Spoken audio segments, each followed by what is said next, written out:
Assalamualaikum warahmatullahi wabarakatuh.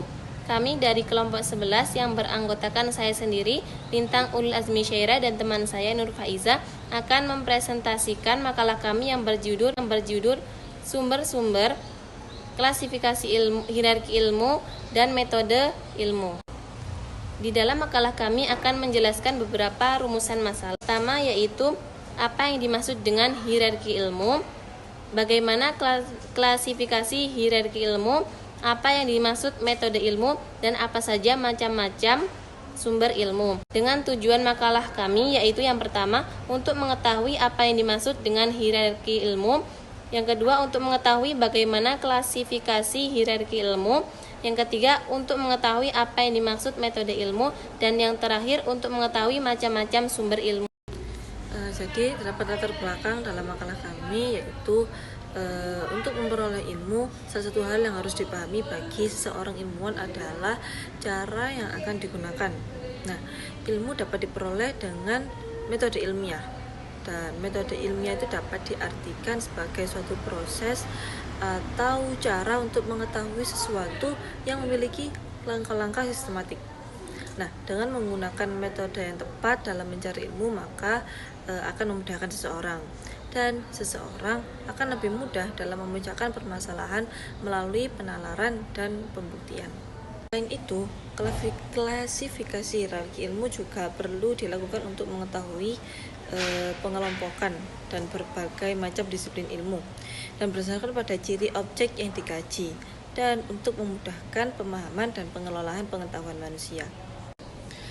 Oleh karena itu, suatu cara untuk memperoleh ilmu pengetahuan baru itu dibutuhkan adanya metode ilmu. Nah, dari metode ilmu ini dan sumber-sumber ilmu hingga mendapatkan pengetahuan yang baru, dan prosedur yang digunakan oleh para ilmuwan untuk pencarian sistematis terhadap pengetahuan dapat sesuai dengan apa yang diharapkan, serta memperoleh kebenaran dan pengetahuan harus melalui berbagai sumber yang ada. Oke, untuk yang pertama di sini saya akan menyampaikan mengenai apa sih hierarki ilmu itu. Nah, hierarki ilmu adalah suatu disiplin ilmu yang memiliki prioritas atau kedudukan yang setara dan lebih rendah dari disiplin ilmu yang lainnya. Nah, untuk hierarki ilmu sendiri memiliki arti lain yaitu urutan atau tingkatan dalam ilmu pengetahuan. Nah, sebagaimana yang telah disebutkan atau dijelaskan oleh kelompok-kelompok sebelumnya mengenai disiplin ilmu yang memang memiliki banyak bidang di dalamnya. Nah, dari bidang tersebut sering disebut dengan cabang ilmu. Nah, dari cabang ilmu sendiri berkembang menjadi ranting ilmu. Nah, dari suatu ranting ilmu itu akan bertumbuh pesat sesuai dengan perinciannya menjadi tangkai ilmu. Oleh karena itu, dari teoritis dan praktis di situ mewakili hierarki ilmu memiliki tingkatan, yakni jenis ilmu, rumpun ilmu, ranting ilmu, dan juga tangkai ilmu. Nah, dari hierarki ilmu merupakan sebuah kekuatan dalam suatu kehidupan. Jadi di mana pengetahuan itu bisa didapat dari belajar kepada orang lain, kemudian dari membaca buku, mengikuti pendidikan, dan sebagainya. Nah, dari hierarki ilmu sendiri memiliki 5 landasan, yakni yang pertama yaitu tradisi, kemudian yang kedua yakni adanya otoritas, kemudian yang ketiga trial and error, untuk yang keempat yaitu penalaran logis, dan yang kelima adalah metode ilmiah. Jadi untuk yang pertama adalah tradisi. Nah, dari tradisi sendiri merupakan landasan hierarki ilmu yang paling rendah. Mengapa? Karena dari tradisi tersebut sudah diketahui atau sudah diyakini kebenarannya dari orang-orang pada masa lalu. Nah, jadi pada orang-orang yang sekarang itu melanjutkan pada orang-orang masa lalu. Bahkan dari tradisi sendiri tidak diketahui dasar suatu ilmiahnya itu terletak pada mana. Jadi orang-orang sekarang itu hanya mengikuti pada orang-orang masa lalu dan dilanjutkan begitu saja. Nah, mungkin untuk saat ini kepercayaan orang-orang terhadap tradisi itu masih sangat kental ya, masih sangat tinggi.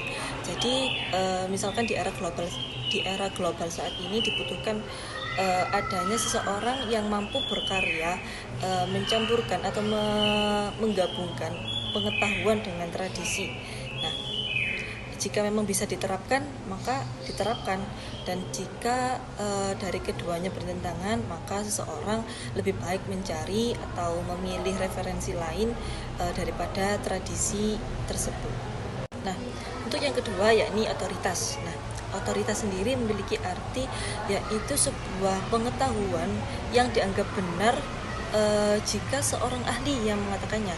Nah, misalkan guru yang mengatakan kepada muridnya, maka mungkin itu dianggap benar oleh muridnya. Jadi seorang siswa atau para siswa itu memandang seorang guru adalah ahli. Nah, dari situ mereka berasumsi bahwa apa yang dikatakan oleh guru merupakan sesuatu yang benar.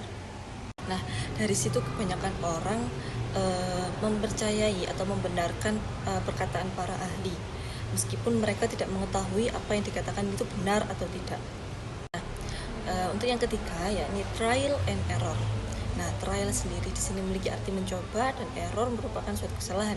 Nah, dari sini bisa diambil trial and error merupakan suatu hierarki ilmu yang di situ berisikan untuk mencoba dan menilai dari suatu kesalahan yang ada. Nah, dengan mengulang-ulangi percobaan tersebut, seseorang maka mengetahui di mana letak kesalahannya dan di mana dia juga bisa memperbaiki kesalahannya tersebut. Nah, dari misalkan investigasi merupakan sebuah rinci yang merupakan hasil dari percobaan trial and error ini. Namun